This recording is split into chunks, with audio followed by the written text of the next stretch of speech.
right, we'll go on and call our workshop to order. Declaration of a quorum, 6 members present, 1 absent.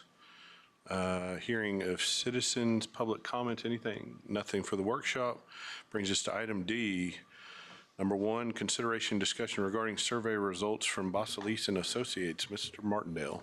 Thank you, Mr. Orrick and board members. Several months ago, the district engaged in a third party, Basalis and Associates, to do a phone survey for us on 2 different particular items. We were gauging community climate regarding failed Proposition D from November of 21, and also to get some feedback or gauge community climate regarding the possibility of a TRE. So that survey was conducted in May last month. I forget the specific, or the 11th through the 15th, as Matt has on the cover slide. And here to provide us with those results from Basalis and Associates is Mr. Matt Campbell. Matt, welcome to College Station. Thank you. How was the drive? It was quick? Good. Yeah, very it was good. Quick. Yeah. Very good. Is this on? Yes, sir. Okay. You're all good. All right. Okay, great. So before we get into the results, a little background about how we did the survey. This was all by telephone. We called a mix of landlines and cell phones, mostly cell phones. And we dialed numbers of that we had matched to the voter file. And we had some methodology parameters that we used to ensure this was a representative sample of likely voters. And, Matt, can I get you to pull the mic just a tad closer, Chuck? Will that help? I see you kind of. Is that better? Okay. So the margin of error to this survey is 5.7%. Our objectives, first wanted to just assess general attitudes about the school district. Anytime we look at a bond or a TRE, it's important for us to understand, how voters are feeling about the district separate from those propositions. We wanted to assess both what we call initial and informed support of a potential bond. And initial is really kind of where they are today. Informed is after we've given them more information. And both of those are really important for us to know how they feel. And then we also want to do the same with the VA TRE, both initial opinion and informed opinion. And the way that we structured the questionnaire was such that, of course, we wanted to start off and make sure we were talking to a voter in the district.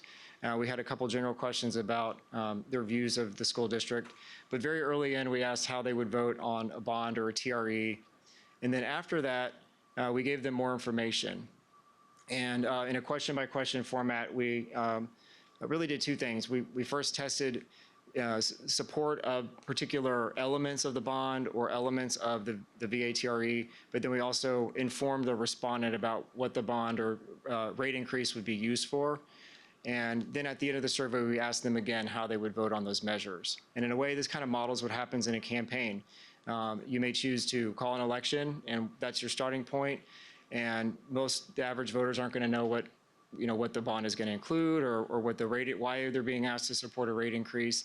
And then it is up to, and all they will know is what's on the ballot in front of them. It's up to others to communicate the needs of the district and how those meet those needs. The survey ended with demographics. We asked just a couple to make sure we were looking at a representative sample. With the way we designed the sample, we created 2 regions based on the high school attendance zones and looked at the proportions of voters in these areas. 61% of the likely voters are in the A&M high school zone. 39% are in the College Station high school zone. These percentages are reflective, when I say likely voters, that's midterm, those that would vote in a November 2022 election. That's what we're kind of looking at here. And the ages and gender, race, ethnicity, and partisanship of the respondents are all in line with November 2022 voters. So we have a really good assessment of how they feel about these items. So first general question we asked is how they view the school district. They had a positive or negative impression. And when I was sharing these results last month or a couple months ago, I indicated I have never seen negatives this low. I mean, this is 6% negative is the lowest I've seen in maybe a decade. The positive obviously is quite high. And so this is a great report. And we do 20 of these a year. So this is really good. The other thing I like to see is that among those that have a positive opinion, they're more likely to have a strong positive opinion than a somewhat positive opinion. We asked them a more specific question, how they would rate the quality of education, and you have 82% saying it's good or excellent. We asked them about district operations, fiscal management. Majority say as well as to be expected. Another 20% say you're managing the money wisely and effectively. These are all important measures for us to understand just the mindset that respondents have of these different elements of the district. And then this last general question that we asked was really just how important they felt that it was that both high schools have equitable athletic facilities. And we see that 2/3 of respondents think that it's somewhat important or very important. And then, of course, you've got the other third that don't think it's that important. All these are important. It's very hard to get voters to support measures if they don't feel positive about the district, if they don't feel good about the fiscal management. So thankfully, that's not the case. That doesn't immediately translate to support, but it is eliminating a stumbling block for a lot of districts can experience when they have an image issue. It's also hard to get voters to support bonds if they don't feel like it's important, those items are important. Here, that's not the case. They do feel like it's important that the schools have equitable facilities, but then we'll see how that may translate to their support of the actual bonds to fund that. So on the initial ballot, when we asked them how they would vote on $5.5 million for the bond for the field house projects, 38% said they would vote for, 53% would vote against. And what I'm showing here is a big table of the support and opposition by different subgroups or types of voters. And if you just look at that far column, you'll see net, that's just the total favor minus the total against. And you'll see that there is more opposition than support among most voter groups, except for parents in the A&M zone, as you would expect, and seniors. They're a +2. But this shows us that even our parents, as a whole, are not supportive initially of this proposal. So then we gave them some more information about the bond and asked them to tell us if each one of these made them favor or oppose the bond. And I won't read them all verbatim here, but essentially just we told them that in question 8, the bond funds would be, most of it would go to one of the high schools, but a very small amount would be used for upgrades at College Station High School. We told them that the field house at A&M Consolidated isn't comparable to College Station, so this is going to address that. We went a step further in the next question and talked specifically about how the improvements would benefit the sports medicine aspects of the field house. In question 11, we talked about press box improvements. Question 12 was the improvements for the sound system at College Station. You'll notice that there's a majority of support of all of these projects. And then the last 3 questions weren't really project-oriented, but other pieces of information, such as the fact that you can do this without increasing the property tax rate. And because of construction cost escalation, it's cheaper to do this now. That's in question 15.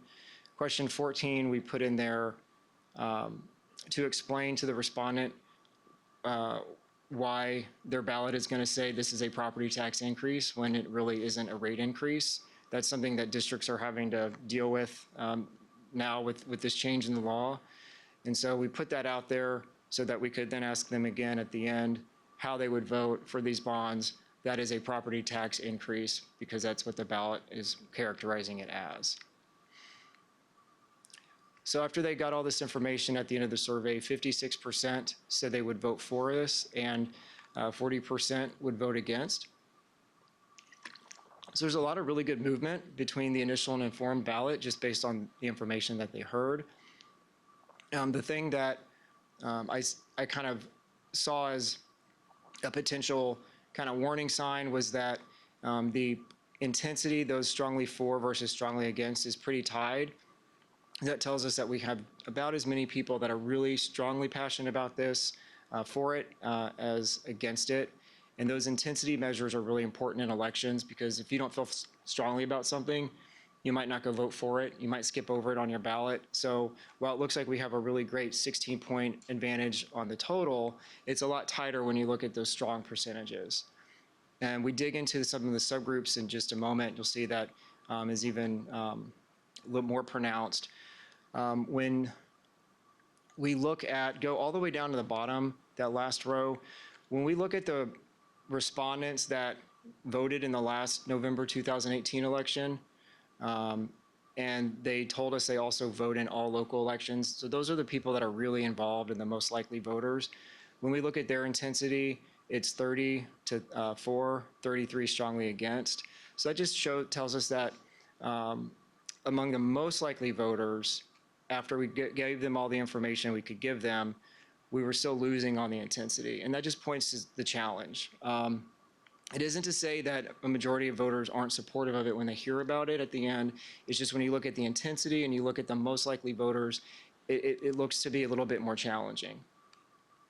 You'll also see in that blue column, that's the percentage of voters or respondents that switched to support. And you'll notice that all types of voters switched based on their, regardless of their age or gender or whether or not they were parents or not. So there's a lot of potential there among all types of voters. We asked this question to really help us understand how much challenge there might be with the ballot language. 34% would believe that their property taxes wouldn't go up even though the ballot said it was a property tax increase. 37% would not believe it, and 26% just think it's too confusing. And so this is another part of our reality that can indicate a little bit of a challenge in an election, trying to get people to understand and believe this. What we found is that when we look at those that say they don't believe it, that's at 37%. Among that 37%, 30% of them were for the bond at the end. So that's 11% of respondents who potentially are for the bond, but they don't necessarily believe that statement. So that's, again, another sign where it points to a pretty challenging election at this time. I'll pause here. And does anyone have any questions about the bond before we get into the rate increase? No? Okay. So when we asked the rate increase, we modeled this based off the actual ballot language that the respondent or that the voters are going to get. 58% are for it, 32% are against. And here we see majority of support among all voter groups just on this initial position. Just like the bond, we then went through a series of statements where we gave them more information. We told them in question 18 that this would increase their property tax bills by $25 per year for every $100,000 of taxable property value. And I bring that up because you have plurality are still for it, knowing that. So they're supportive of that despite this hearing this tax increase. The intensity isn't really that great, 22 to 30, but you wouldn't expect people to be strongly in favor of paying more in taxes. Then we had some other statements about how the funds could be used to help the district and their operations. And at the end, I'll show you where we ended up. 65% would be supportive, 28% would be against, and you have a 2-to-1 advantage with the intensity. So already started off in a great position, but there's even more support to build when you tell your story and how this could be used to benefit the school district. And just like the bond, we see increases of support across the board, all different types of voters. When we look at the most likely voters, that lower row there, we didn't move them very much. Actually, we lost a point, but they still ended up at 58%. Matt, can you go back 2 slides to the Sure. questions? Yeah, I do utilized? go through those. If you can, just touch on a few of those. Sure. So with question 18, we started off by telling them what the property tax increase would be associated with the 2.5-cent increase. Always following that question, we told them that because of the state law and the increase in property values. The district's expected to lower the rate by 6 cents. So this would allow the district to keep 2.5 of those cents, resulting in a net decrease of 3.5 cents for the taxpayer. So 63% said they favored the rate increase knowing that information. We told them how much money it would generate for the district, $4.2 million, and that would be used for teacher and staff pay. We told them that 1/3 of the additional money generated would come from outside the district, and the state would be required to kick in $1.4 million each year for College Station ISD. Half the time we used the phrase golden pennies. The other, we use golden pennies everywhere, and telling them that this really, no, I'm sorry. We did half the time we said it was with golden pennies, and the other half we didn't, to see if there was a difference. Really wasn't one. We told them that all the money generated would stay in the district and it wouldn't be subject to recapture. That was the one that people liked the most when you look at it on the top line. 80% liked hearing that. And then we talked about how the district's salaries are not comparable with some others, and so this will help you recruit and retain high-quality teachers. We talked about how the district had been operating off of a budget deficit and using reserve funds just to make minimal increases in teacher pay, and this would finally allow for that substantial increase. And then the last two, really more about kind of the mechanisms of this or other fiscal messages. How the rate will still be 21 cents lower than it was 5 years ago, and this won't impact seniors. So a little bit about how the money would be used and other kind of tax information.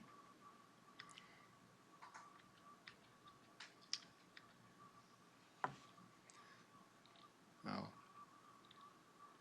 in here. So just a review for you. The general landscape is very good. Again, the best image I've seen in a very, very long time. And not only that, you've got high marks for the quality of education and for fiscal management of the district. And by the way, in this day and age, if you're a governmental entity and you're doing as well as to be expected, I take that as a good thing.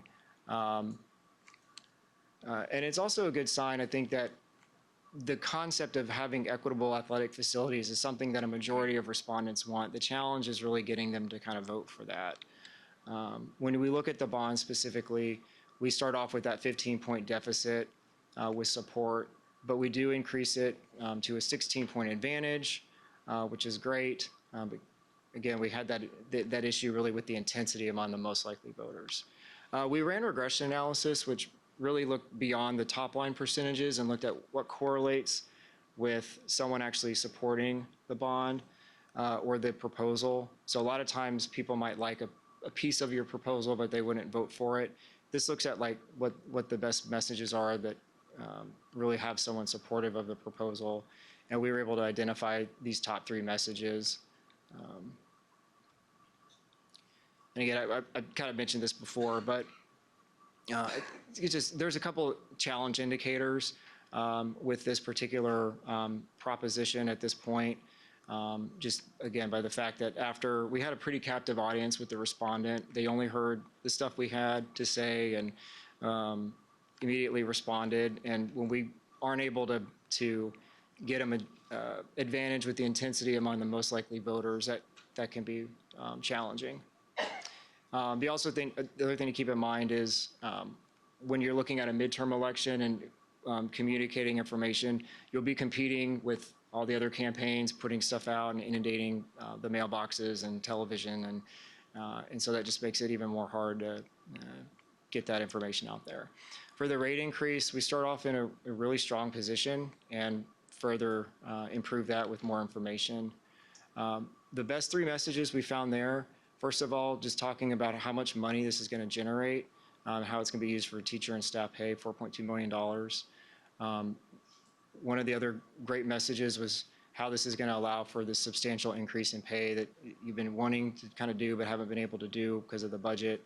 And then talking about how this will allow you to recruit and retain high-quality teachers, talking about really how your salaries compare with other districts, or how, half the time we said that the district was regarded as one of the top school districts in the state, and this is going to help you recruit and retain to continue maintaining the district's high academic standards.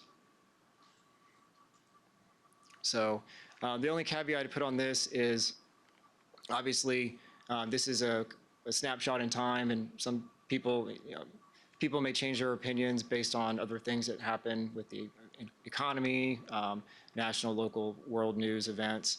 But this is a great, I think, a great sign to move forward with a rate increase if that's what the board is interested in doing, because there's a lot of really good support for it right now.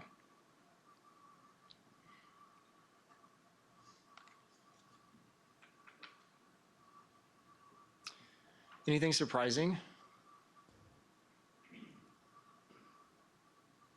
I think you might have kind of covered it with your last statement about it's a snapshot in time. But, looking at at least the initial responses, that fairly significant negative, as opposed to the actual bond election itself that took place last November, where it was just a couple points. Yeah. I noticed that, yeah. Yeah. Any theories there as to? Well, I think a couple things.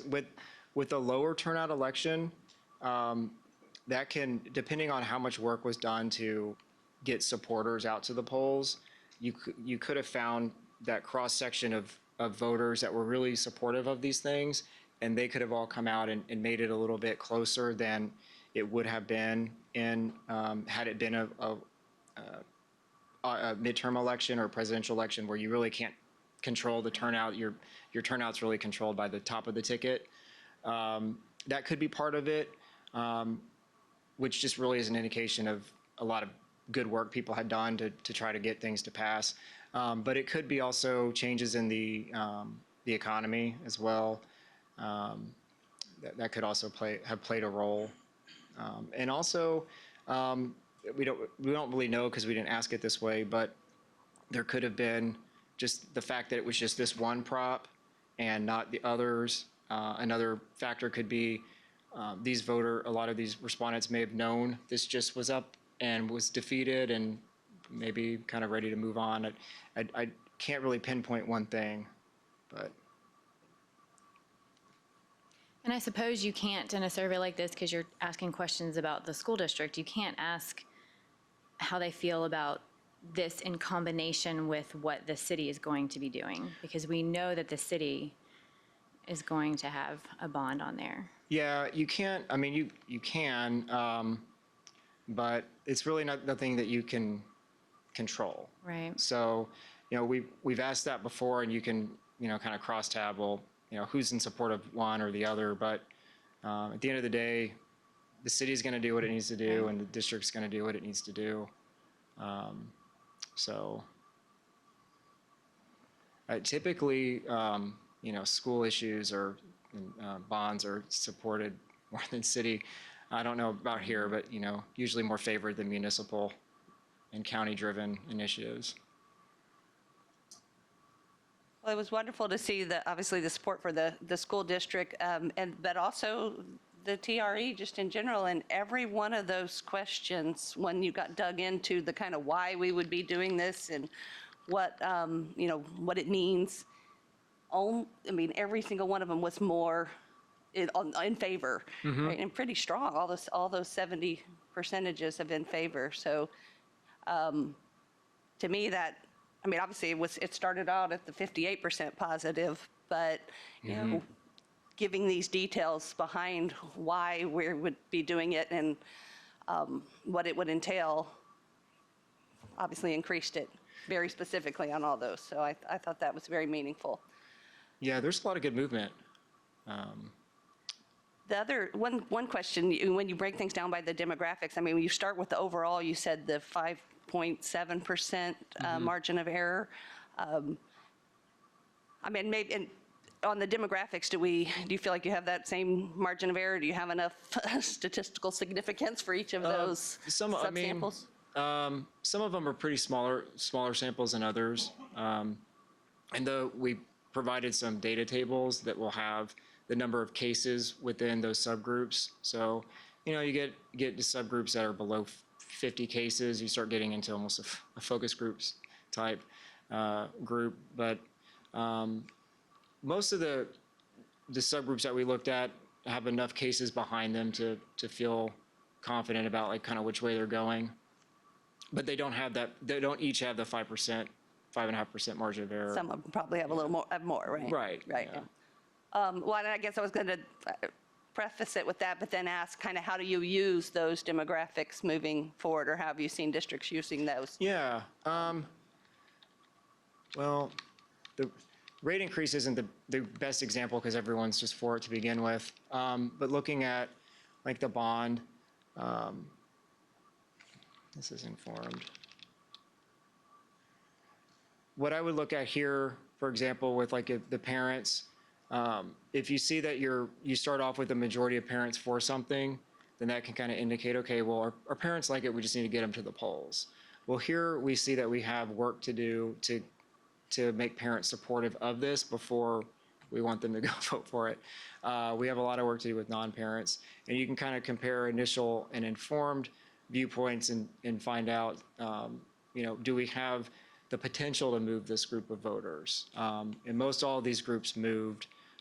Just presented a survey yesterday in a district where didn't matter what, the 50 to 64-year-olds were not supportive at the end. And so that was able to, data point that was able to let the district know, kind of don't put a lot of attention trying to win this group because we're not going to be able to win them. We look at where we ended up. For example, non-parents in the College Station High School zone, they're just not that supportive. So that's a place where we might find there's, don't ignore them, but try to go out there and win them all over, because we weren't able to do that with just the basic, pretty clear-cut information that we had to provide. And it also can help understand how many of these types of voters we want to show up to vote, which is a little bit more helpful in a lower turnout election when you can kind of control, okay, well, we need X number of parents to come vote because this is how they're voting. But Yeah, I like what you're saying about, really looking at this and where we could really move with some when informing people where it could actually move people. It's kind of, where your strengths and weaknesses are and where you need to do some work prior to the election, and then like what groups you really want to focus on, turning out or making sure they're aware of it, aware that it will be on the ballot, because we know that this type of voter is really supportive, but we can't expect all of them to know that's on the ballot when they go vote, right? So we want them to be aware of it and be on the lookout for it. So One more quick data question that was on the at the beginning, the split between Consol and College Station High School. I was kind of surprised that it was 60 to 31. Yeah, You said that this was who votes, or was this kind of just what turned out in your votes. sample size? Who This is votes. what you targeted and what you got. Right. So we set quotas for these regions based on who votes, particularly the 2018 midterm. And by the way, these closely resemble your zones. We had to stick with precinct. But yeah, I was a little surprised too. I would have thought, maybe not 50-50, but 45-55. But that's kind of where it is. I would guess part of, I don't know, when you drew your districts, did you look at census? Or it could be that a bunch of students in College Station just aren't registered to vote, and so that area may be a little bit less. No, it's actually more. I'm not sure Well, where the population is. I think most of us know our older housing, and a lot of our older folks live in the more in the A&M zone. I would think that would be most of that. They're a little more engaged voters usually, right? But I was surprised it was quite so big. Yeah. Yeah.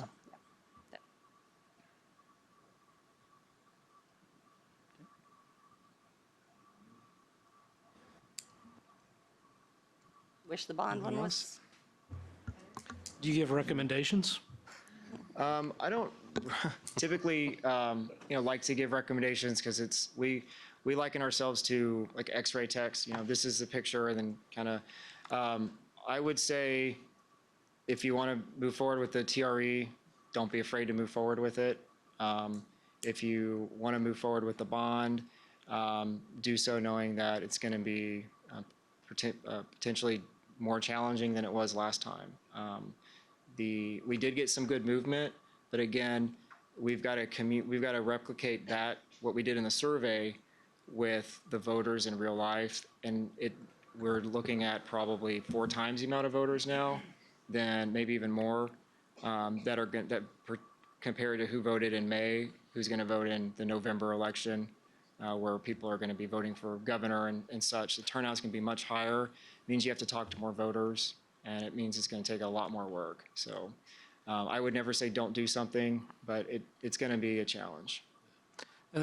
Just to follow up on that, because you said a few times the fact that it's a midterm election.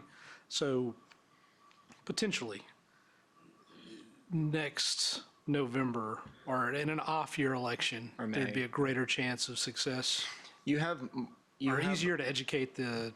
You have a little bit more ability to make a difference with some things. You have more ability to kind of change the dynamics of who's turning out, and it's easier to, communicate.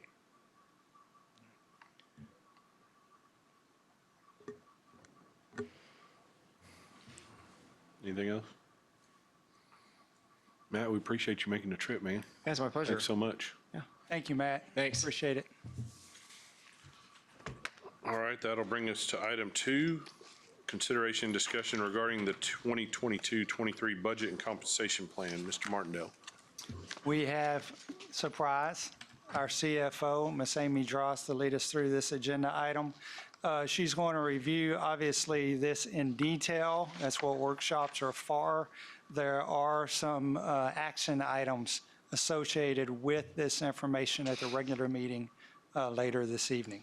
So with a comprehensive look at budget, in particular compensation, and even dialogue around TRE, our CFO, Amy Dross. Thank you, Mr. Martindale. Seems like we just did this not that long ago. That's true. As usual, we're going to start with an update for the current year. I know we've looked at this several times, but it is forever changing. Hopefully not a whole lot, but it does change. And then delve into the 2022-2023 preliminary data, including some information on a VATRE, or a voter-approved tax rate election, and compensation as well. So 22-23, we've talked about this target percentage attendance rate many times, probably since about February, when TEA implemented it. But the important takeaway here is what's encircled in red, and that is with the implementation and the help of TEA, allowing us our average attendance rate that we've had pre-COVID, our estimated increase in average daily attendance is 257 over what we would have had we had to do our own data, but even more importantly, 108 over where we budgeted. A lot of that has to do with the continued growth of students throughout this school year. So that's really helping us out for this year with our budget.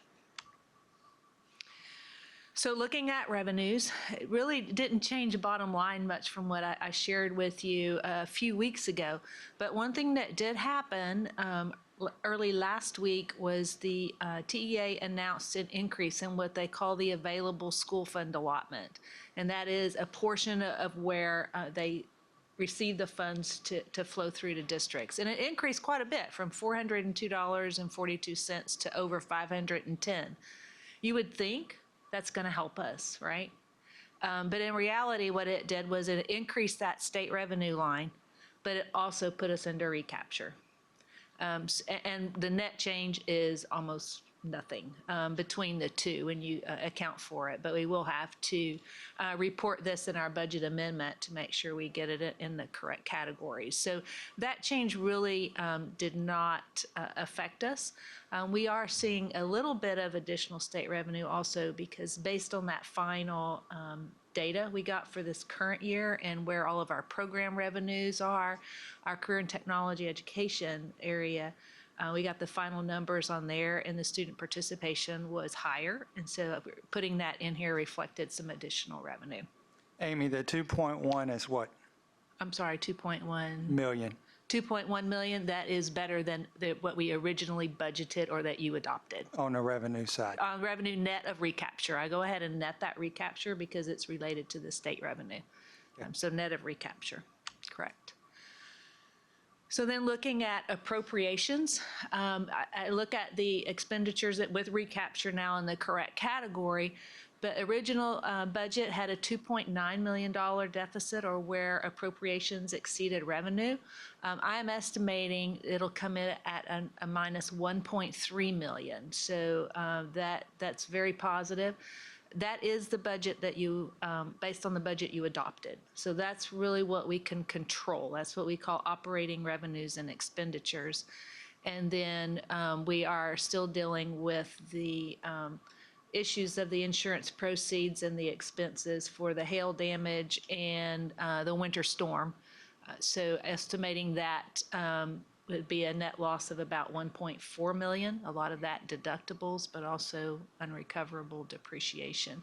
So the net change, accounting for all of that, is about a negative 2.7 million, but still better than the entire budget that was adopted, even accounting for that.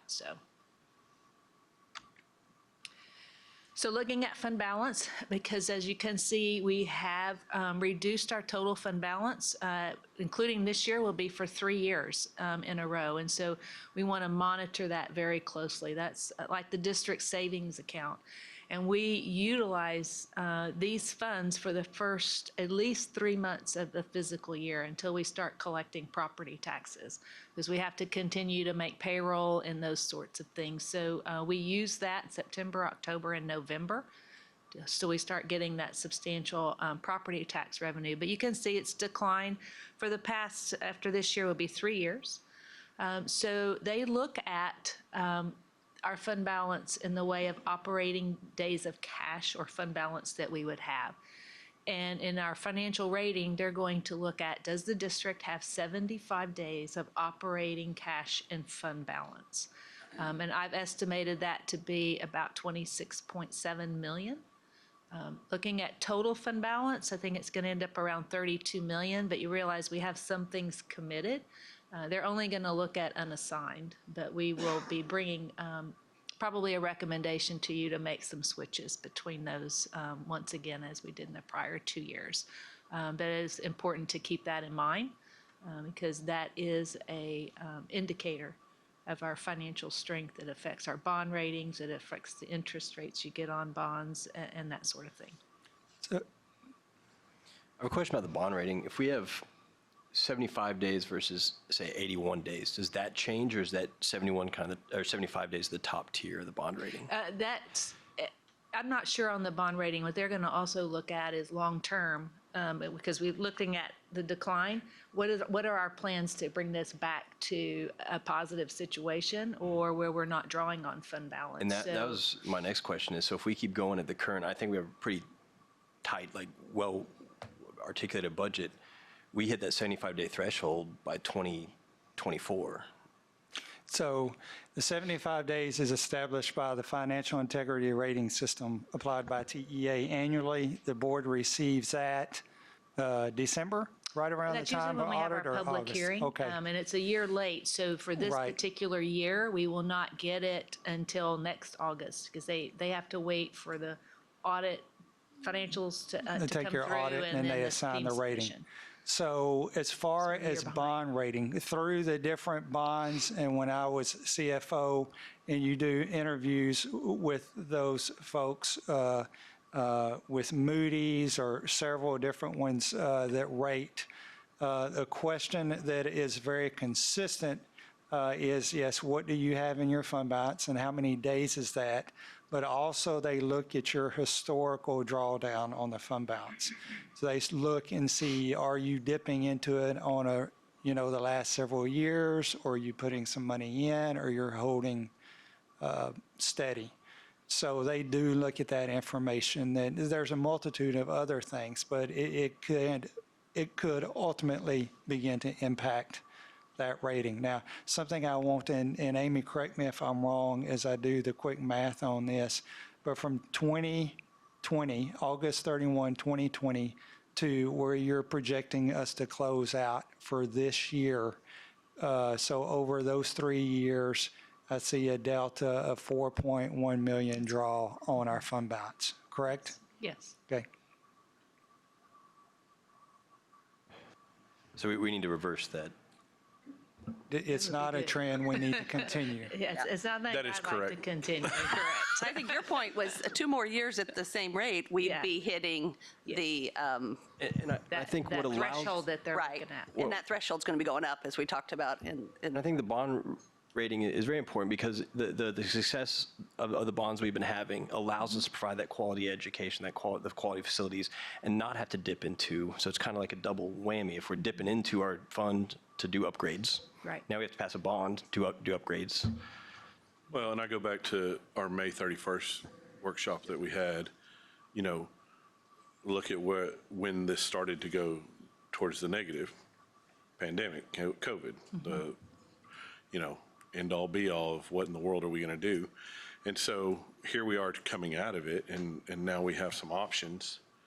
Kind of like you said, Mr. Decker, that it's time to flip the script and go the other way, and whatever we can do to help with that, but also make sure we're supporting our teachers and staff and all that. That's the goal. And I think we've got some plans that Mr. Oz will visit, but I mean, you can kind of look 20 and then 21, and then here we are in 22. We're coming out of it, and $4.1 million deficit there over 3 years. Yeah, it's possible to flip that now. I just find the irony of part of what's driving up the increases because we have increased student enrollment, which means we need to increase or maintain and increase our recruitment and retention. But then the state's taking back more money Well, because we're better at our job. I was going to say, you're absolutely right, the pandemic, but also what's ironic is House Bill 3, and when it hit was in 19. It did funnel additional funds into the district, but it also very limited any additional funds that we can get. So that is a key into that trend as well. So now looking to 22-23, you've seen this slide several times already about the projected property value growth for this coming year. Did change that slightly by 0.25% in a little bit because we keep talking about 6 cents, and that 0.5 was just a little slightly under. So this still is very within our range of attaining, based on some updated information I received last week. So I did up that to 11.75% for estimated property growth for this year. And you can see based on trends, that is quite higher than the last 4 or 5 years. I want to spend a little time on maximum compressed tax rate because this is going to be very important when we get a little further down in the presentation. So with House Bill 3, which I just talked about is really affecting our ability to obtain additional revenue, it requires districts that have property value growth for the district in total that exceeds around 2.5%. They relook at that every year, but it's been 2.5% since they calculated it, that we must compress or reduce our maintenance and operations rate accordingly. So that limits the amount of additional tax revenue that we can generate. So based on 11.75%, if I run the calculations based on that, it's estimated that our maintenance and operations rate would decline by 6 cents to 89.22 cents. If we hold the INS rate where it is at 26.3 with the last bond that was done, it's $1.1552, so a reduction in our total rate of about 6 cents. Now, I have estimated in here the additional homestead exemption and everything else that passed recently, so that's all estimated in here. So Amy, quick comment. I really like the red You like oval those red drawing that circles? information out. Thank you. You can tell who told me to put add red circles. So again, you've seen this slide many times. Looking at our total tax rate, in the past 5 years, the district has decreased our tax rate by 18 cents or 13%. That's based on the 21-22, our current tax rate that we have. And that's the combined M&O and INS. So this is through current year. This does not include what could potentially occur next year yet? This is Okay. just through 21-22 where our rate is currently. Okay. That seems to correlate with the fund balance as well. So that 2019 is, at 1920, that is House Bill 3 that came into effect that required the lowering of that, but the district also lowered their debt service rate that year, so. So the assumptions that's utilized for the 22-23 school year is a 3.5% enrollment increase. That's based on our demographer's data, and he's been very accurate in his projections so far. So a related increase in our average daily attendance, and that 11.75% and 6 cent decline on our tax rate. The only thing I'm really going to show you is the general fund, but the INS, of course, that related tax rates there too with that growth. So looking at revenue first, property tax revenue, of course, increases with that 2.5% that we're allowed with that and that compressed tax rate. And looking at that in state revenue also increases. Some of this is also increased from the last time because of that career and technology. Based on where we ended up, we were able to increase that particular program revenue as well. So looking at that, 130,380,000. So that is an increase of 5.6 million plus some change over the adopted budget that we're currently in. And now remember, we had a $2.9 million adopted deficit. So increased revenue with that 3.5% student growth and 11.75% property value growth. And looking at our appropriations, these have changed a little bit from the last time. Some of the things that I've been estimating inflation on, we've gotten some firm numbers, and unfortunately I've had to increase those a little bit. Fuel, I just adjusted slightly.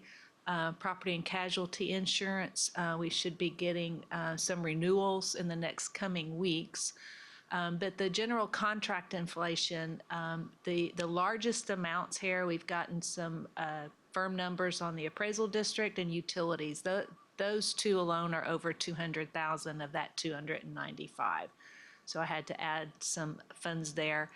And then as mentioned, the career and technology where we have that required spend based on their increased participation. I think last time you saw this, I had $150,000 and I've increased it even more because that was not going to be enough. And we did also have related increase in revenue.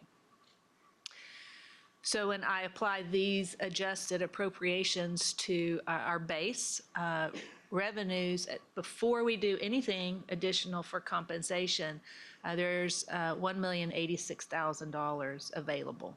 Now, if you recall last time I said 1.1 to 1.2 million for a 1% raise. Of course, we would like to award our staff with much more than that, but that's what's available at this time. Yeah. So normally I would go ahead and go into compensation, but I'd like to talk about property taxes and the property tax rates a little bit first before we talk about that.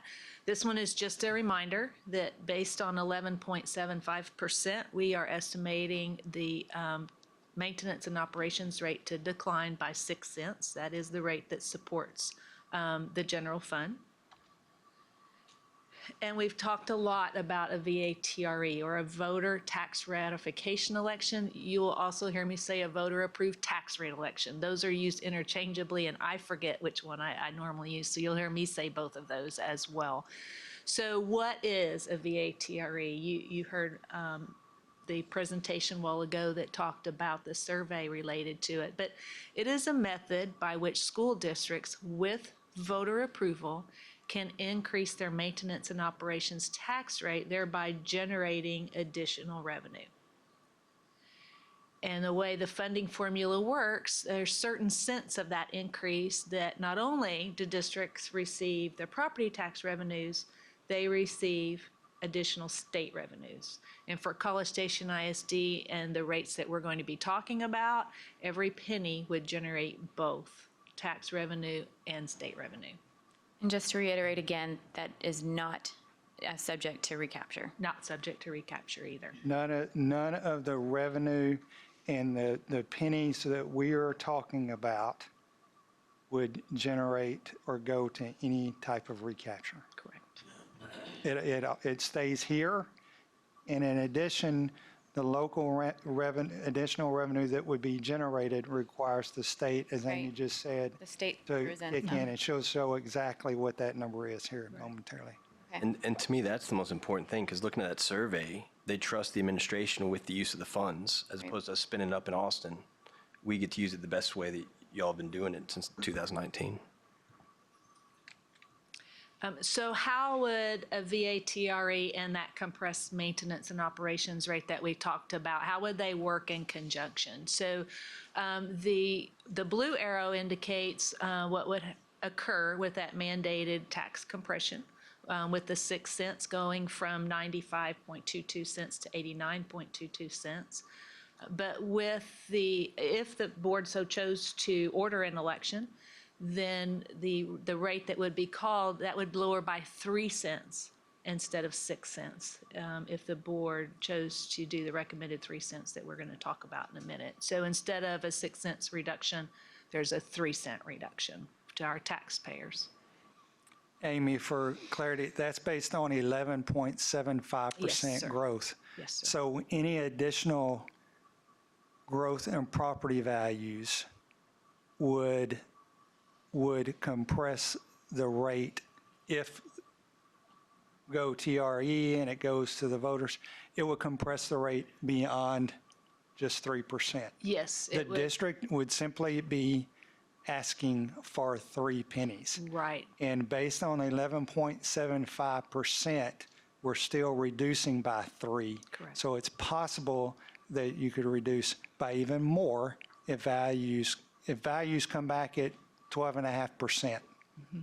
Would that make Then that that? compression would be closer to 7 cents. And so the taxpayers will get a reduction in theory of Somewhere 4 around cents. 4, Okay. right. I think it's important to think about why we're talking about 3 cents. But 3 cents, that's the only amount that we would gain state revenue by. Once you get to 4 cents, we get no additional state revenue. And at 4 cents, there is recapture. So in essence, this is kind of maximizing the state revenue that's there and the dollar amount per penny that the district would gain. So we talked about the state revenue. So this shows you on 3 cents, estimated that the district would bring in $3.3 million of property tax revenue or additional property tax revenue based on that growth that we have, and $1.7 million in state revenue. So a little over $5 million would be brought into the district with this 3 cents, and that's about almost 1.7 million per penny. So that graph kind of shows you the proportion of property taxes to state revenue. So now with that information, we're going to talk about compensation. Can I ask one more question on the tax ratification? More kind of on the history of it and, what happened when the legislature introduced the compression, right? Remind me, my understanding, one of the arguments they made was that if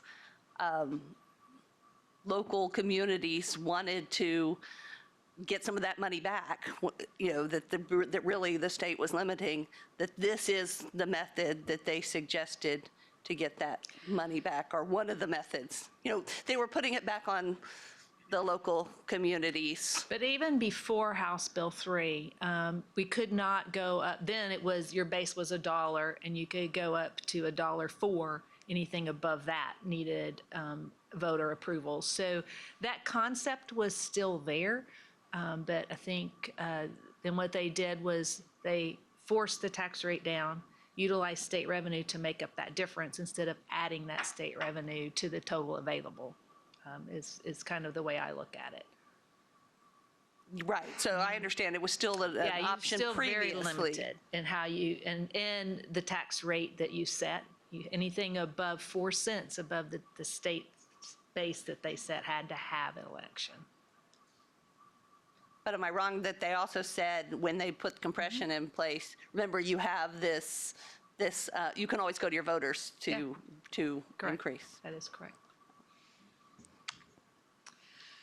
So I know this slide is complicated, but let's take it in pieces, okay? So what we're looking at is potentially 2 compensation plans. We're going to call them Plan A and Plan B.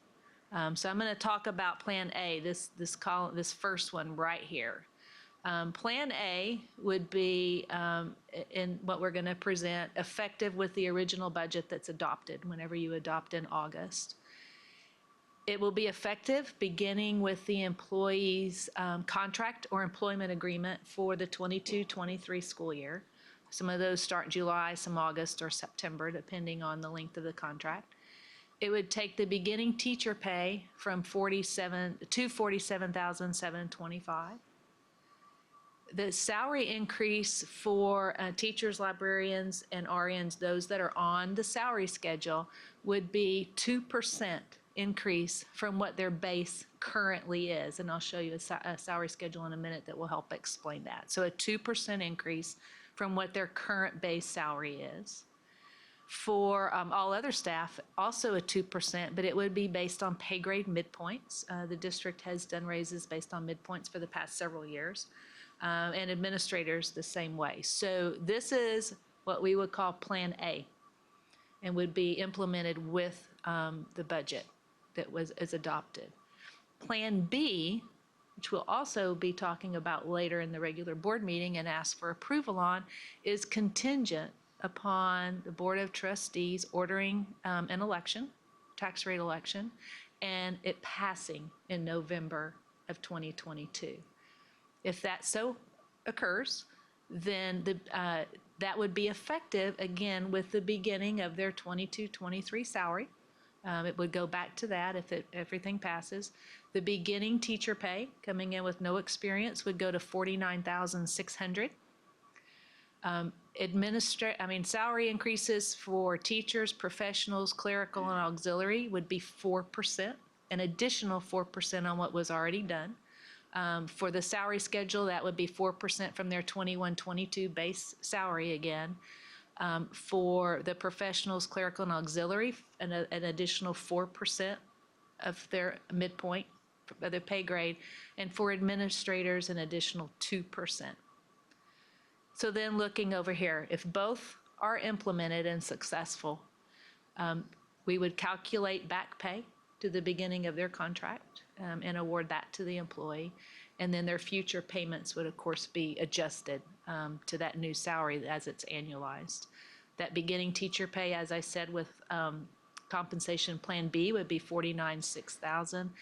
The salary increases for those on the salary schedule would be a total of 6% of their base salary from this current year, 6% for the professionals, clerical, and 4% for administrators.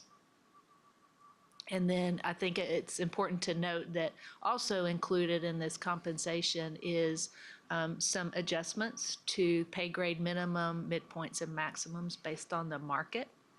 And then if you'll remember that in March, you as trustees approved a retention stipend of $2,000 for teachers and classroom professionals, and $1,000 for everyone else. That is going to be one time.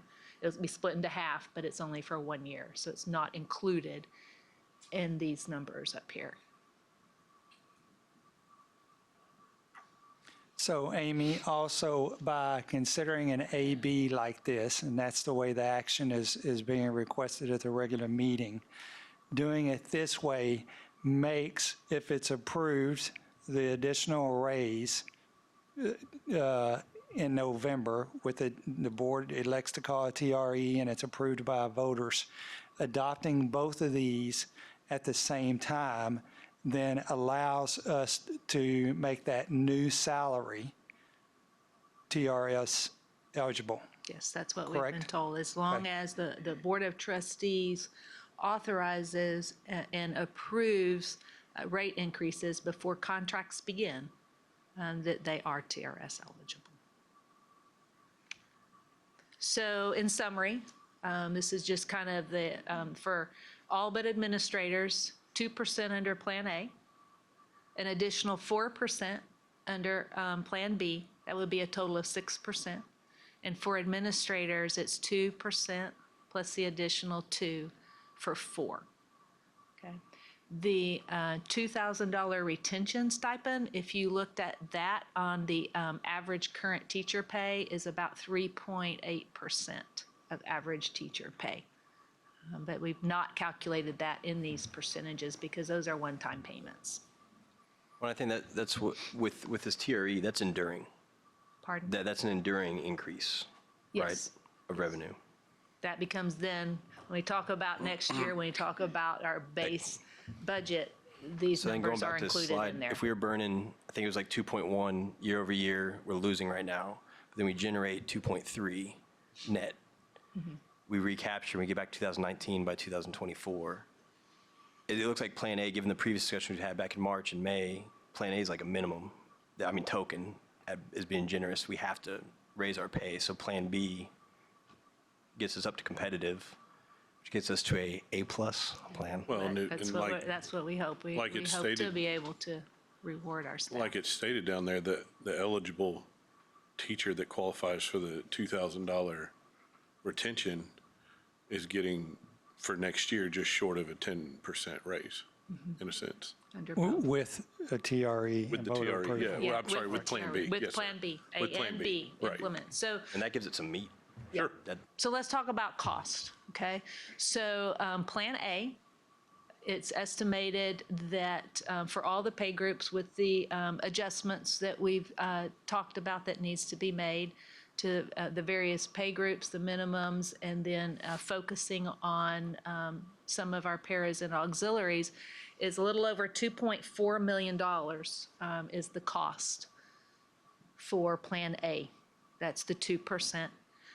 Plan B is a little over 3.6 million. So the total compensation of the district here, investment in our staff, if both Plan A and B are implemented, is $6.1 million. Then the retention stipend, which is not the general fund, but ESSER funds of one time, is over $3 million. So a total of $9.1 million is next year of additional compensation invested in our fund, in our employees. The 6.1 is reoccurring. Yes. The 3 Is is a the one-time. ESSER fund. So everyone understand that. It is money, but there's a difference in reoccurring compensation. And I know, Amy, the next slide or two is going to show us how this plays out with our budget, correct? Yes. First of all, I want to talk about the salary schedule and how this 2 and 4% for a total of 6 works. So this first column is the current salary schedule based on a 10-month employee. So if you're looking at an employee that has 1 year of experience, they've already been here for a year, the current salary is $47,200. So next year, they would advance to a step, one step here to 2, so that would be $48,144. If you made that calculation, the increase in $48,144 and $47,200, that's an additional 2%. Should Plan B be implemented, they're going to come here to the $50,032, which if compared to $47,200, that's a total of 6%. So this is 2 plus 4 for a total of 6, and that works all the way down.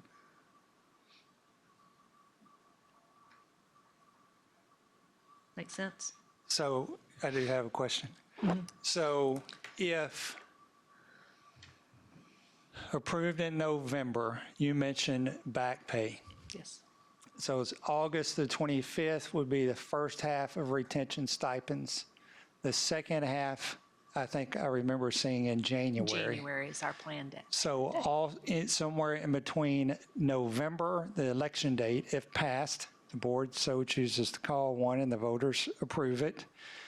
Then somewhere from November forward into January, February, there will also be a back pay to reset for the months leading up to November to the higher rate, So correct? we would calculate how much they would have received for the payments on their contract thus far, and pay them back pay for that, and then the balance would be calculated so that it would normally come out to this, for this particular employee, 50,032 divided by 24 pays so that it balances out for the rest of the year. So we will award the back payment and then reset the balance of their contract to reflect the rest of it. Okay. So now let's look at the total revenue and appropriations estimated at this point in time. Under Plan A, because this is the one I said we would probably recommend to you for adoption. If you'll recall, I said there was $1,086,000 available before I talked about compensation. And then Plan A of about $2.4 million. So at this point, it would be appropriations in excess of revenue of about $1.3 million under Plan A. Like I said, the $1.8 million is shy of 1%. Our employees have worked they worked hard all the time, but the past couple of years, and it's 1% is something that we don't feel like is even acceptable. So looking at a 1.3 million. Yeah, I think that red circle is also really important. I mean, because, Yes. I mean, I obviously don't think 2% is, much of a raise either, but for people to know that that is going into our Right. fund balance, Yeah, even with the 2% raise. We go back to that over fund $1 million. balance and we keep that in mind. So then looking at, okay, so now we have under Plan A, an adopted budget with a $1.3 million deficit because of compensation increases.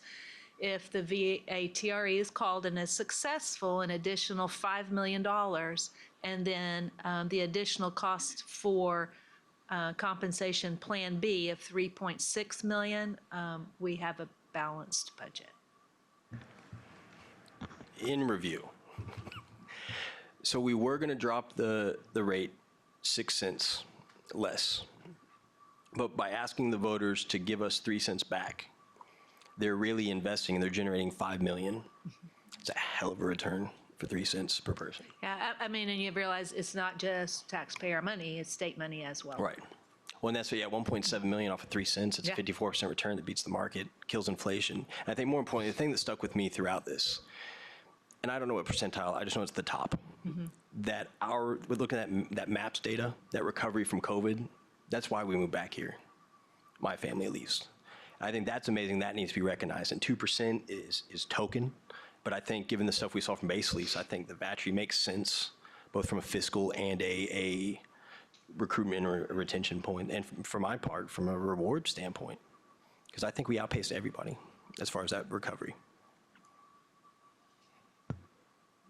Well, I think there are a couple of different approaches to this. Obviously, can do more upfront and generate a greater deficit. We have been dipping into our deficit, unfortunately, on a regular basis here the last several years. I don't think financially that is prudent for the longevity of the district. When you consider the possibility of a TRE, which obviously is what we're going to be recommending for your consideration at the regular meeting, I think everybody can take that away from our conversation so far. It allows us to increase compensation the way we should as a district for our teachers and our employees, of which I will be the first to acknowledge that we have been behind on for obvious reasons. You can see we've been dipping into the deficit the last several years already. This allows us to become more competitive, and we can still continue to be strategically aggressive in the future, but I think a TRE puts us on firm footing. It brings the potential to increase pay for our folks to 6%. at the same time putting us on stable financial ground and not nipping into our fund balance. This approach, I think, is financially responsible and ensures it positions us to manage the future. I'll just be perfectly candid. We have a legislative session coming up in Austin. While I hope it's very productive in support of public education and school finance, I think it would be unwise to assume or bank on that occurring. I think that if you do and it doesn't work out, that you could place the district in a greater, at greater financial risk. I think this with the TRE allows us to compensate our people like they should be, or at least begin to, and positions us long-term financially in a very sound and wise manner. And I will stop with the narrative and get off my pulpit. I do have a question, just to make sure that I'm understanding, not just next year, but 23, 24, 24, 25. So once we go for this TRE, and if it's approved, that continues? So if you call a TRE and it passes, and it's an additional, we already have 5 cents additional on top of the base rate that the state says we can have after compression. And this would make it 8 cents. So whatever that compressed rate ends up calculating out to be at the state level, we would be adding 8 cents to that. Right now, we're adding 5 cents. Right. So that does stay with the district. Okay, and so that means that we're able to continue these raises. No. Not necessarily. What I mean by that is that We can maintain. maintain. That's what the current. It's not, yeah, Geraldine, I know what you're thinking. It doesn't generate the money in addition to again. It's generating Right. this additional revenue of which we're recommending that we spend. Right. And so that's a reoccurring cost. So your net from this point forward will still be zero. Yes, you'll generate those funds, but you're committing them to compensation. So it's Right. generating enough money to sustain that Yes, particular rate. that's what I was. Now you could. Thank you. I mean, you'll get into your recapture and golden pennies and the state contribution, but it doesn't limit future boards for considering TRE again in the future. I mean, it doesn't stop that. What will happen though is the state contribution piece will change for future boards. Okay. And the way my brain thinks too is, I'm hearing about all these other districts approving these giant raises and whatnot. And I have not done my research to look and see how they are doing that, if they're, dipping into their fund balances or whatever, if they are going to be able to sustain those. But I like this. This makes sense. So as mentioned, you talked about future boards and their potential to increase revenue with a VA TRE. So we are limited in the amount that we can ask for, but it's 12 cents. And so we're looking at 3 because that 3 is where we gain all the state revenue that we can and no recapture. And everything there we're is saying additional right now is based on current law. Yes, that's Right. correct. Subject to change every 2 years. So, and how are others doing it? I will mention this to you. Significant dips in the fund balance. So it's Hoping and betting that something will change in Austin next year, and it may. And if it does, that's wonderful. That positions us even better for the future. There's varying degrees of dependency on ESSER funds in different places, not everywhere, but just different districts are doing it in different ways as far as how they are utilizing ESSER funds into their general fund. I think that the way we're doing it with the stipends, a one-time stipend, is absolutely the way to go. And I forgot how much that was, A little over $3 $3 million in stipends from those federal funds, because those will run out And anyone pumping those funds into reoccurring compensation will have to make up for it at some point in time. And that is I would say a calculated risk at best. That's simply my opinion. And I don't, again, it's done differently in different places, and that is absolutely their local decision. There are different, some of that occurring that accounts for some of that as well. Yeah, the gentleman, I was going to, Mr. Martindale kind of laid it all out there, but the research that I did, he's exactly right. I think when you see these districts that are given these 10% raises and so forth, I just think, number one, it's fiscally irresponsible, and number two is in 2 or 3 years when the ESSER funds run out, then what do you tell teachers and so forth that we just don't have the money? And that's so where my brain was. I was like, Yeah. So I think I am so, just like I guess the people that were interviewed by Vasilis, I'm also impressed with our district and the administration in this plan that you developed, because I think it, we're still lowering the tax rate. We're remaining fiscally responsible with our fund balance. We're, potentially for this 1 year, 9.8% raise. If the TRE is passed, 6%. It's, if the voters in the district support it, it just seems like a win-win all the way around. And so thank you for everything you put into it. It's been a team effort, many heated conversations, but all very passionate with the same goal, and that is to compensate our staff. Ms. Strauss and I haven't always been on the same page with this. But Very good. we I'm all sorry. have the same Go goal ahead. We still in have mind, and more. that is to compensate our staff competitively. So just the timeline, this is the budget timeline, not the VATRE, but they're very similar. So you can see we are at the June 21st budget workshop. I get updated values from the appraisal district, but the certified values due July 25th. And then we'll have to finalize that compressed tax rate, do our advertisements, and schedule that required public hearing and the budget and tax rate adoption for our regular board meeting date of the 16th. And then looking at the VATRE, very, very similar. The deadline to call a VATRE is August 22nd. So we could put that with the August 16th regular board meeting and fit all of that in. It really cannot be done much earlier than that August 16th, because we have to have our certified values, we have to make calculations, and we have to do the required advertisements and postings. So that's really almost maybe a couple days earlier, but that's about it. This will be an oversimplification, of course, but I know with like the bond, for instance, or bonds, that there's some pretty significant limitations on the advocacy that the district can put out as far as whether it should be passed or not. Are those same limitations still around for the TRE? Yes. Okay. The same limitations.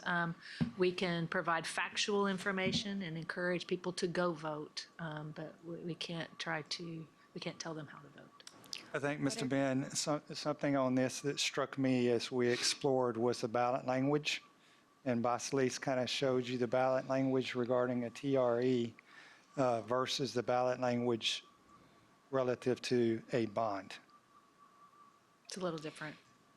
can we talk about also what the limitations are for us as board members, and also what teachers, like the legal limitations, what they are? We would To support probably this? bring I someone think in that, again. okay, so the board could not officially take action on a TRE until the August, because they're the time parameters she mentioned.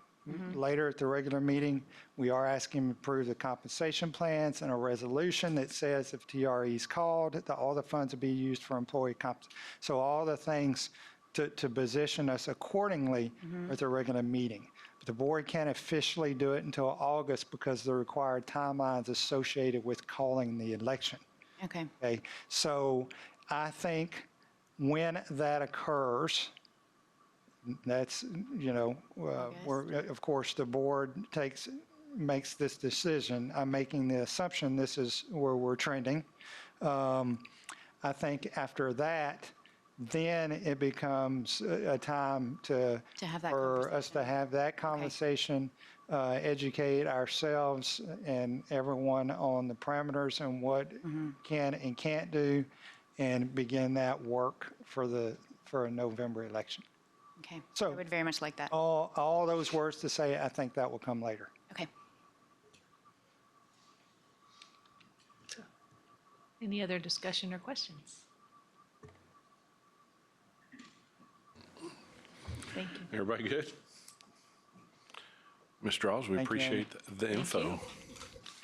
That'll bring us to item 3, consideration and discussion regarding the failed bond proposition from the November 21 election. Mr. Martindale.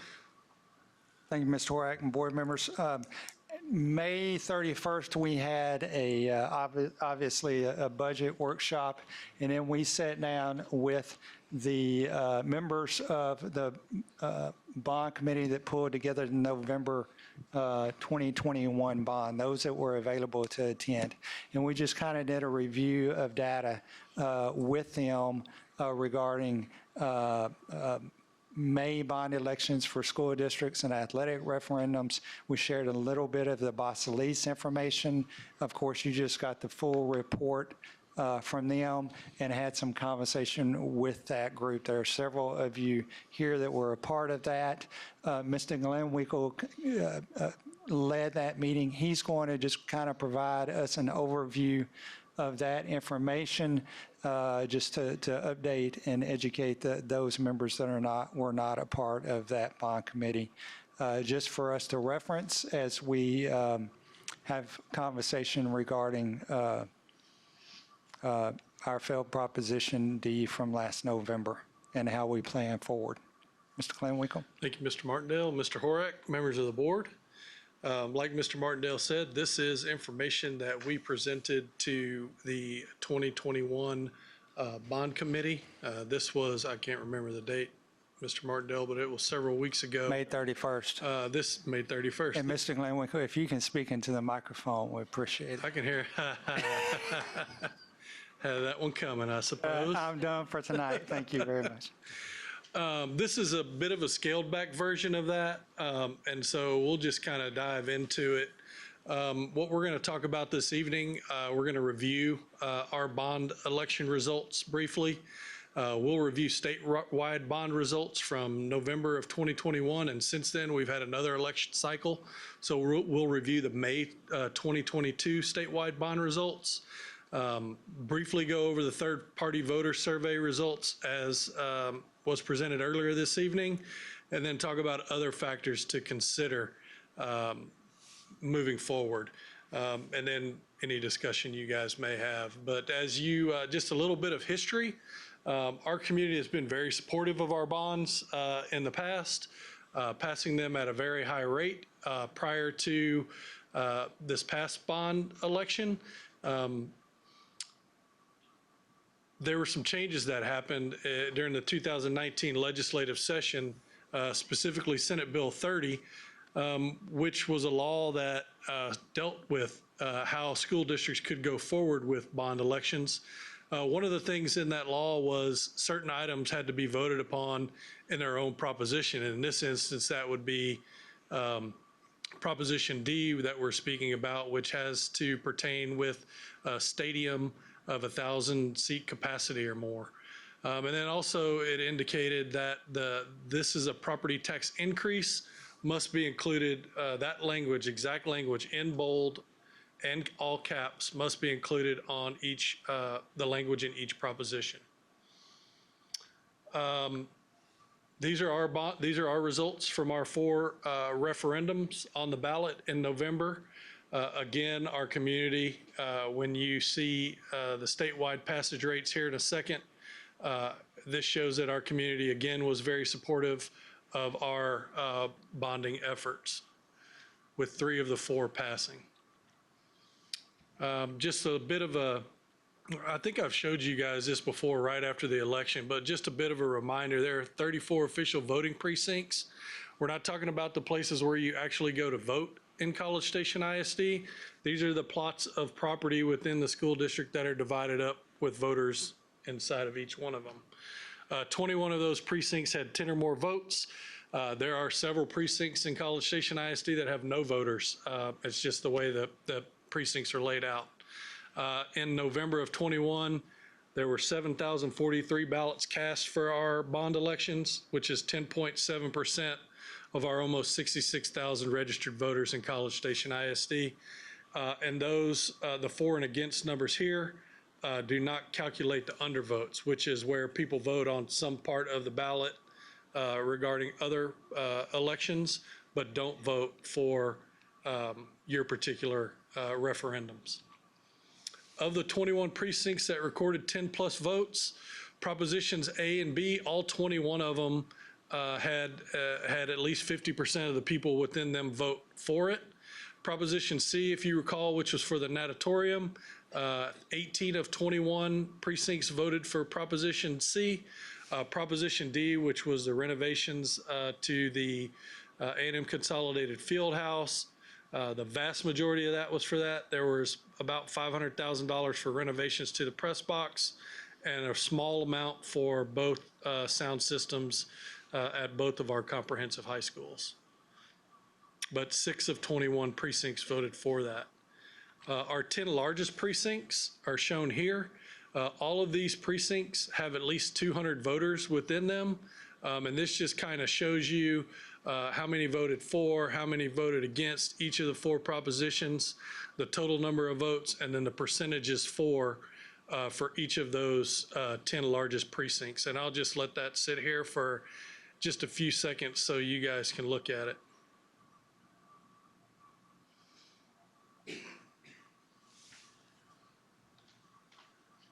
Any questions about this?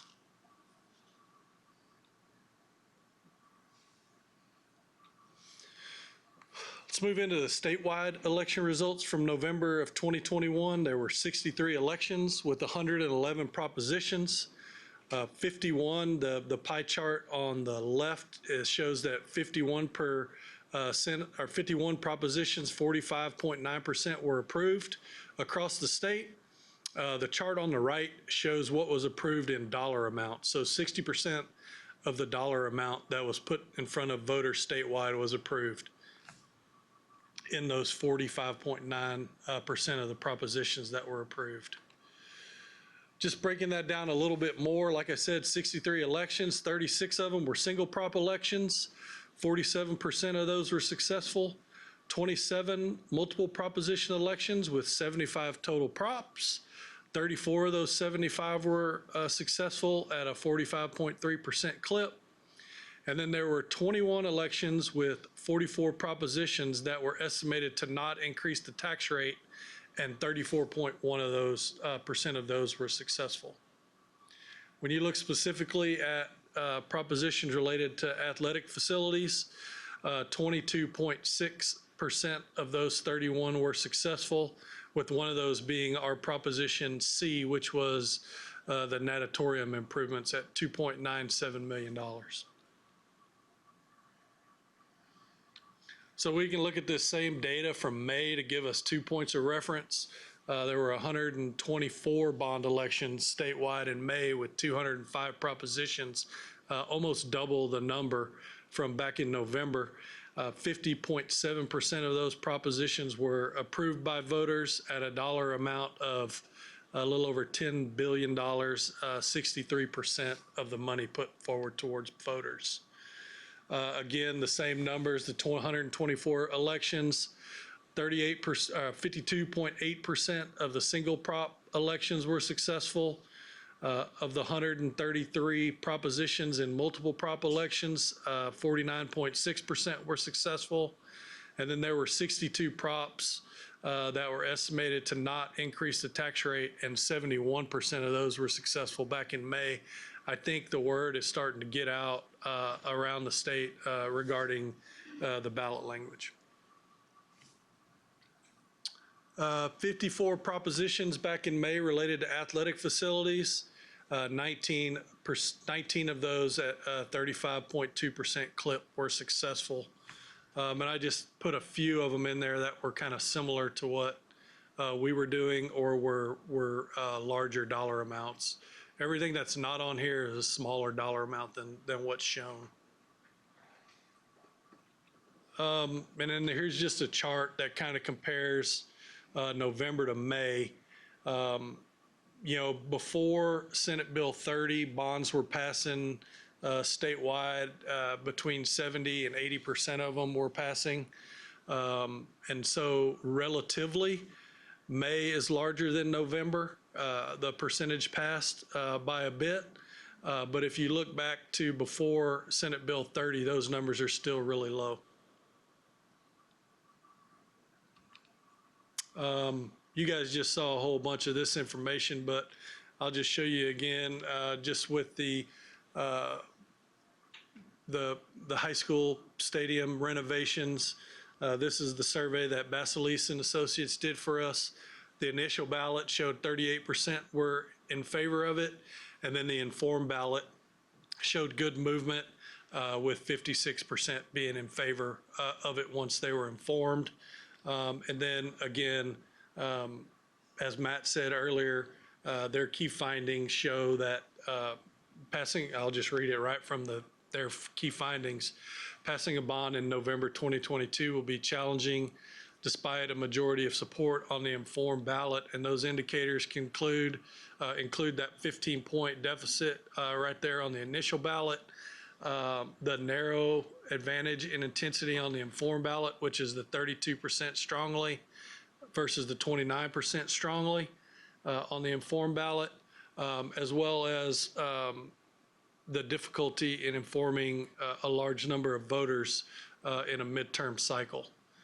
And so, we've talked about our results, the last two statewide results. We've talked about the voter survey, but I think it's also important to consider other factors when considering bond elections. And one of those is a hot topic in the community right now is the recent property value appraisals. And then we also need to think about what else is going to be on the ballot. As Matt was talking about earlier this evening, the midterm elections will have a governor election. There'll be a big turnout. We do anticipate the city having at least 3 bond propositions on the ballot. And we know that Brazos County is contemplating bond propositions, and we are seriously considering a VATRE for teacher and staff pay. And we are always the last group of folks on the ballot. So with that being said, I will be happy to field any questions or entertain any discussion. What was the feedback from the bond committee when they met? Either from you or from anybody on it? Do you guys want to touch on that? I'd be happy to let y'all. I think the bond committee stayed consistent in that it is a need that the district has, but also had the same concerns that Vasilise and Mr. Glenwinkle have shared as far as the timing and when would be the optimal time to potentially bring it back before the voters. And I don't know if Thomas or Chuck, if y'all felt a consensus in regard to that or not. I really didn't. So, but that was kind of my takeaway from it. I mean, there was definitely 100% agreement in the room that there is a need. But I think that was the room, there were at least 3 groups of thought on timing. Because there is never a perfect time, but there's concern amongst us all that if you were to have already brought it to the voters and then a year later bring it to them, and if it were to fail again, where does that leave you? I mean, it's not an easy decision, but it's 100% certain that it is absolutely needed. Yeah, that's kind of what I got. I don't know that there was necessarily a consensus, but like you guys said, the need is recognized among that committee. It's the timing of it that's the question. Yeah, I share those same concerns. Speaking of the timing, next May, I mean, are there other elections that will be occurring at that time?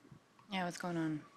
I mean, would that be an election that we'd be going out on our own and having to, fund? Do we know that?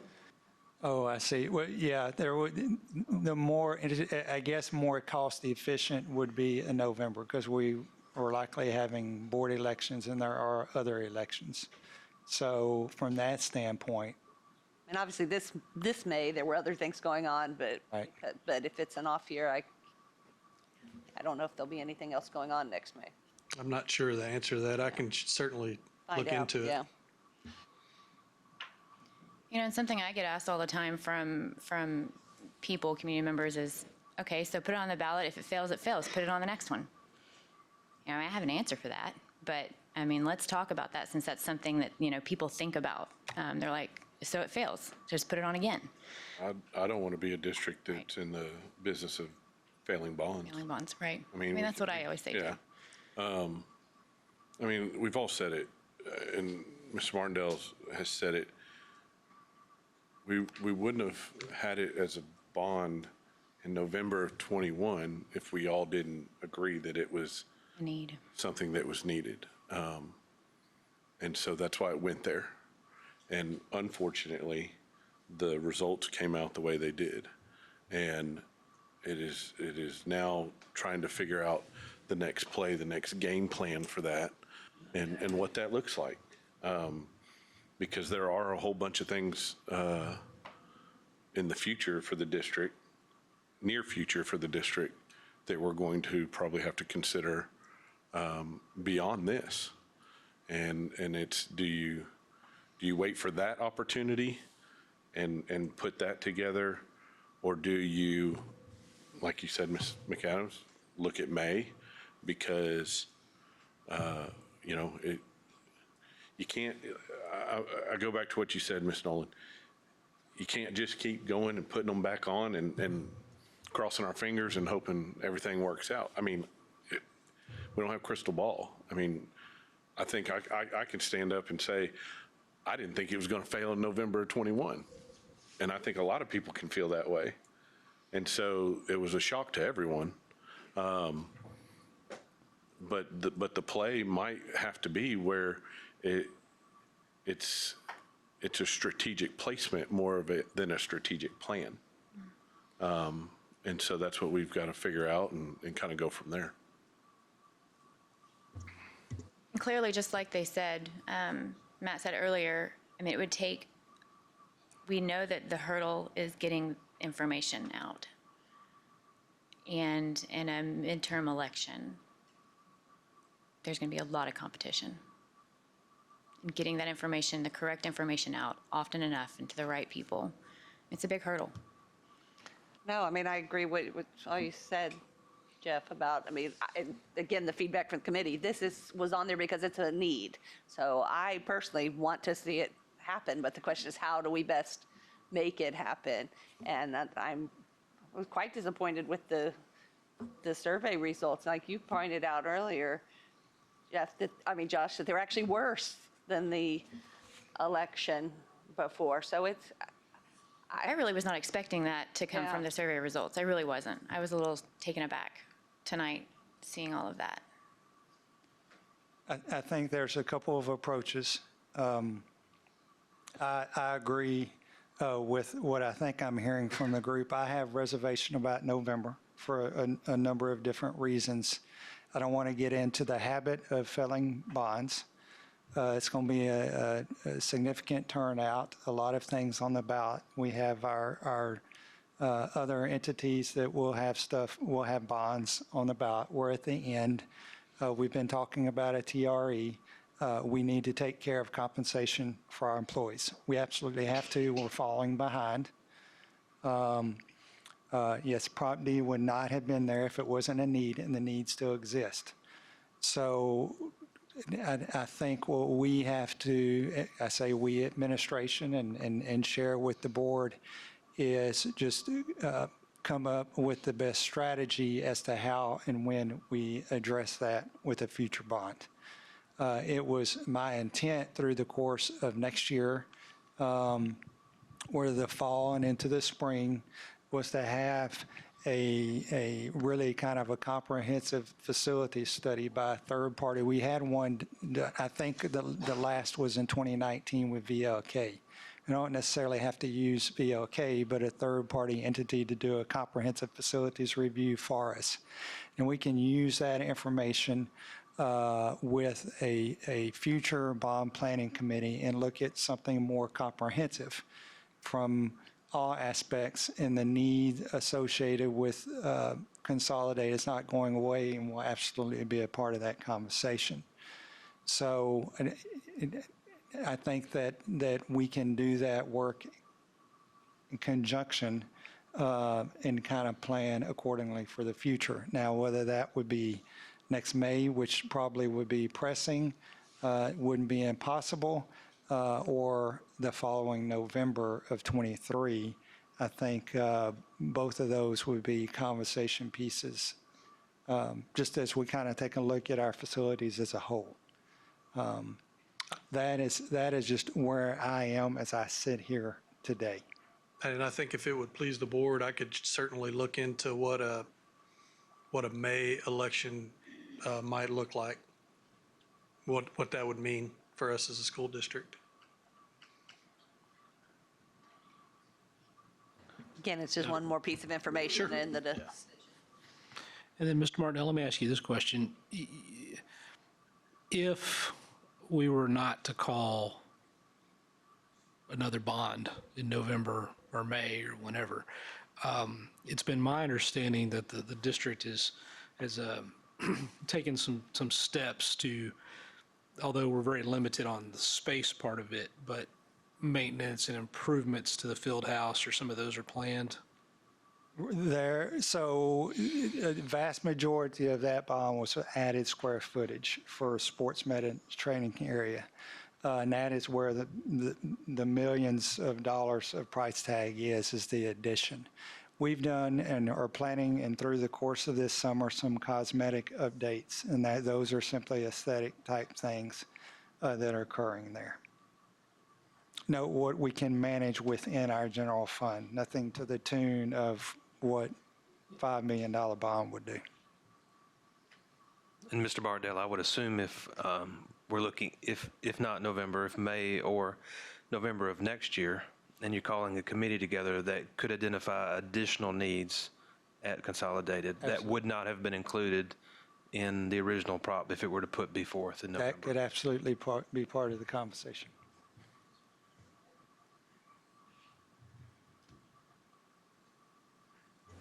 And these things are difficult and emotional. We all want them to happen. What we have to do is be smart and strategic so that when we do go forward in the future that we've positioned ourselves as much as possible for success. So that's me here today at this moment. Anything else? I think if you could get some info on the May potential election, that Yes, would sir. be informative for us, and we will use that as well for future discussion. So I appreciate the info, though. Very informative.